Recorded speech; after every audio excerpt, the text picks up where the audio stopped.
waxaa maanta magaalada Burco ee xarunta gobolka Togdheer ka bilaabmay qaybinta kaadhka codbixiyaha waxaana wacyigelin ku saabsan kaadh qaadashada magaalada Burco ka sameeyay Murashaxa Xildhibaan Khaalid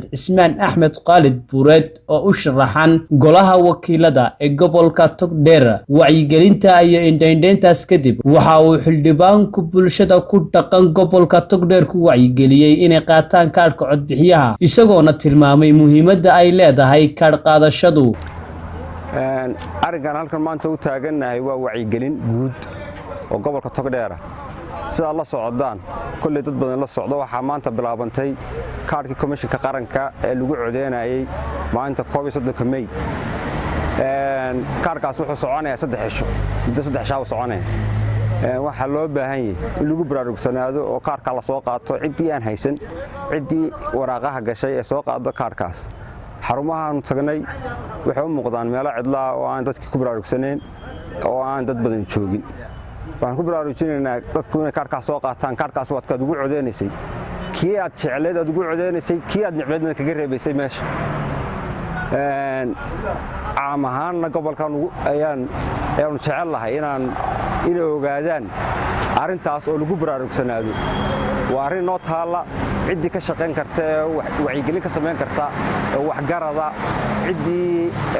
tababarnaad ka geysan karta ciddii sii faafin karta ciddii hadal ka geysan karta intuba inay tagaan baan ku baraarujinaynaa gobolada iyo xarumaha loogu talagalay oo ay ka soo qaataan kaadhkaas haddii alla ka dhigo intaa waxaan raacinayaa maanta gobolka Burco ama gobolka Togdheer caam ahaan degmada Burco waxa ka jirta abaar baahsan baa ka jirta waxa ugu xun waa biyo la'aan baraagihii waa gureen booyadihii waa bilaabmay mudooyinka ilaa bishan oo dhan booyadaas waa soconayay reer miyiga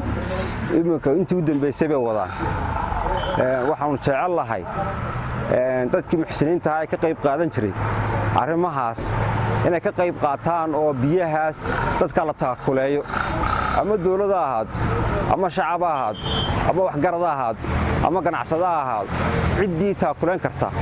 in dadka la taakuleeyo oo biyahaas iyo booyadaha lagala qayb qaato oo la dhaamiyo ilaahayna waxaan ka baryaynaa biidmillaahi kariim